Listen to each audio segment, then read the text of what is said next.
Here's a fascinating study to do, how to create glass. I use 3 easy stages, starting with outline, underdrawing, rich colour, stroke detail stage. Be sure to watch it right through till the end, because here and there I'll be slowing things down in real time so you can take a closer look. So let's dive in and take a look.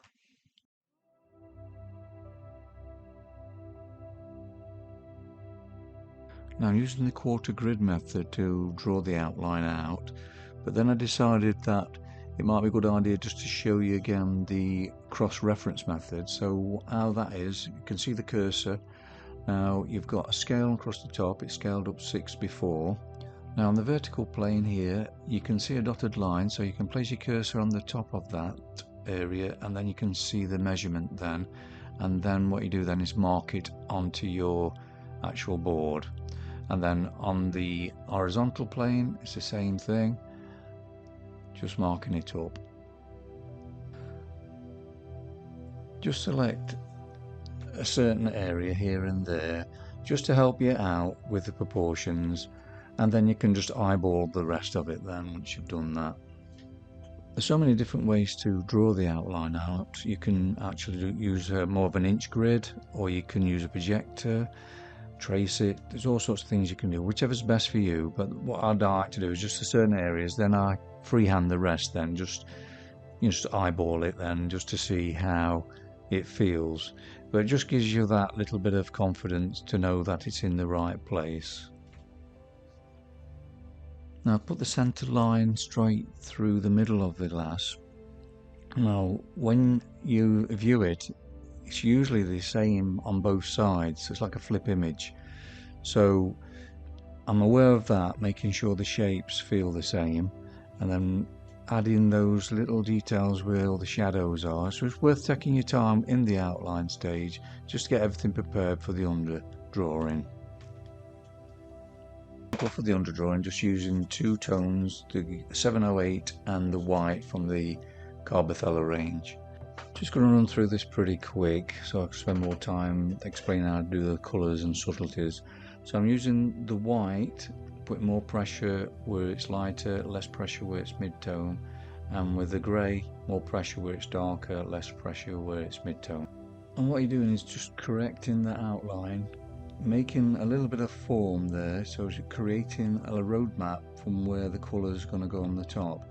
Now because it's in grey, every colour can become a grey, you see, so when you put colour on the top, it doesn't make it muddy, it just creates a desaturation of the colour, but you can just add more colour to make it more vivid if you need to. To keep the point sharp of the pencil, what I'm doing is chamfering the point of it by just turning the pencil and then moving the blade backwards and forwards. Now I'm not concerned about getting the value right. All it is, this method of underdrawing, is to just get everything in the right place, just move things around, get a feeling for the actual subject as well, all in preparation then for when we start putting the colours on. Colours for the rich colours: Conti Paris ones, Carbothello ones, and the 2 whites, one Faber-Castell, one Carbothello white. Now starting off with the background to get all that into the right tone and everything, so it gives me more of a comparison then for when I start doing the glass, so it gives me something to sort of compare with. You've just got to build this colour up, so you're putting your black in to get a more of a denser colour, then adding a little bit of grey, bit of blue, bit of Payne's grey, bit of yellow ochre. If it needs to be warmer, I'm adding the yellow ochre. If it needs to be cooler, I'm putting that Payne's grey in there. And you're just playing with it really, just to see and feel the space around the object. So it's not just doing a background, you've got to feel the space and let that space sort of translate through you into your work. So you're sensing that and adding all these different colours to achieve the result you're wanting. Now I love the fact that the box of 60 Carbothello pencils got loads of greys in, because they're really handy for doing these sort of things. Now using warm and cool greys, I've got a Payne's grey there, which is like a purpley grey, and what I'm doing is going through the glass look, so I'm getting that sort of same colour right through, so as a continuity. So rather than just doing one little bit and then moving on to the next bit, I'm trying to work on the whole. So I'm putting the highlights in here with the Faber-Castell, just varying the pressure of it, just getting the shape right, and then using different greys. This is a bluer grey, then your 708, and then what you're doing is just building it up with these layers, because first of all it's like a blocking of rich colours, and then the details we put in later on in this video. So just basically looking at the whole thing, trying to get a feeling of the whole study rather than focusing on one area and then moving on. That way you get like an atmosphere, a feeling of oneness, a feeling of it's actually there and there's fresh air around it, rather than loads of different details in different places. Now here I'm using the blue, but I found a blue actually from the Carl Othello range 440, which is ideal for this area. Now if you've got colours that are perfect and you're lucky enough to have that, use them, and then you can change things up accordingly on everything else. If you're enjoying this video, why not subscribe? It's absolutely free, and then you're sure not to miss any of my future videos. Now what I'm doing here is squinting my eyes to see the value and open the eyes to see the colour. The colour is quite subtle and it's not really saturated. That's why using the greys are great for this, because it'll desaturate it naturally with adding the grey with it. And so it's just a matter of just keep persevering really, and using that burnt sienna and olive green, which is complementary as well, which they create greys. So just a case of playing, enjoying the freedom of just moving all these shapes around. Just like down to real time for you now, just so you can see what pace I'm working at. Very small circles and dashes. I'm just going how it feels. So just move your pencil to what texture you're feeling and just let it happen naturally. Bring that reference image into your heart and paint from there, rather than coming out to yourself with tunnel vision trying to draw every little detail. Bring that reference image inside you into your heart and just let it flow from there, and you'll find it's automatic. Without any thought, it just develops itself. Just like to take this opportunity to thank all my Patreons for their wonderful support every month. Can't thank you enough, it means the world to me. If you're considering joining me on Patreon and would like the benefit of longer, slower and more in-depth videos, please check out the link in the description below. Now all the videos I put on now are all in real-time audio, real-time video, so you see all the footage. I'm talking to you as I'm doing it and I'm explaining step by step. So if you want to get a real good flavour to how I create these drawings, please check that link out after you've watched the video. Now, it's worth buying a Faber-Castell white in your kit because it's a lot more vibrant than the Carl Othello one. Carl Othello ones are great for tinting because it's titanium white and it's really nice for tones and that. But to get that real fresh, vibrant look, it just does the trick, the Faber-Castell white.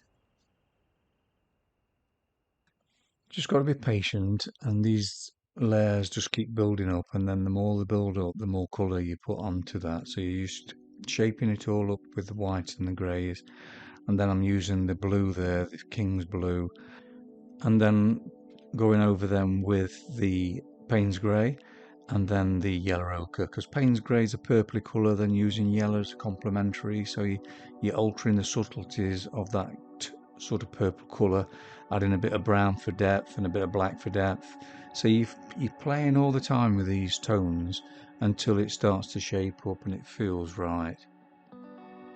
Right, more real time for you, just showing you the pace I work at and also how I'm using the pencil to get the texture. You have to start somewhere. You've just got to get a colour similar to what it is, and then as you keep adding to it to change it up. Now the curvature of this is really important, so you've got to try and create same on both sides, if you know what I mean. So it's standing back and looking how it feels, and if it don't feel right, it needs attention, and you keep going until you start to sense that it is in the right position. Now with the Faber-Castell white, I'm just putting the odd little glimmer here and there because it's like broken highlights. I'm just taking my time and tinting with that as well to create nice fresh feel to it, and then just reshaping it up then with the Payne's Grey. If you're enjoying this video, why not give it a like and share it with your friends? It would mean so much to me, as this would help the channel to grow.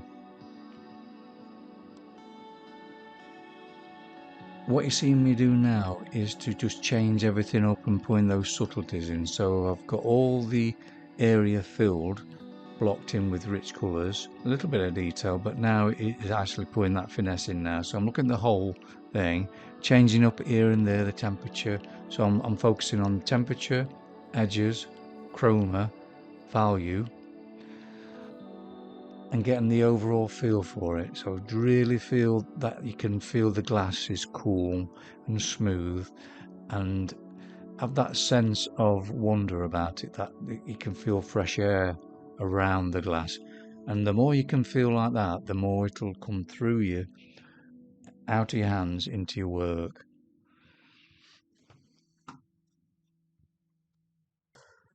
Now I have a free class for you if you're interested. It's more for portraits, but it applies to everything that I do, and it was regarding how I change colours by using the complementary colours. So the link is in the description below, so if you're interested in that, please check it out after you've watched the video. I mean, what I'm doing here is actually putting colour over the greys, and then I'm changing it up by using complementaries. So yeah, it's worth a look at after the video. Some more real time here for you, so you can actually see how I'm doing these reflections. If you really have a look at the reference images, you can see little reflections, and it's very subtly done. I'm just using a 724 pencil there, which is a grey pencil. It's got a bit of blue in it, but then I can always change it up. Now I'm adding blue over that in some areas, so I'm glazing over. It's very, very finely done as well. It's only a dusting over what I've done. Same again with the brown here to warm up that area, and a bit of blue which I put on previously to cool it down. So if you're ever changing the temperatures by adding either yellow ochre and brown or burnt sienna to warm it up, or using the greys or the blues to cool it down.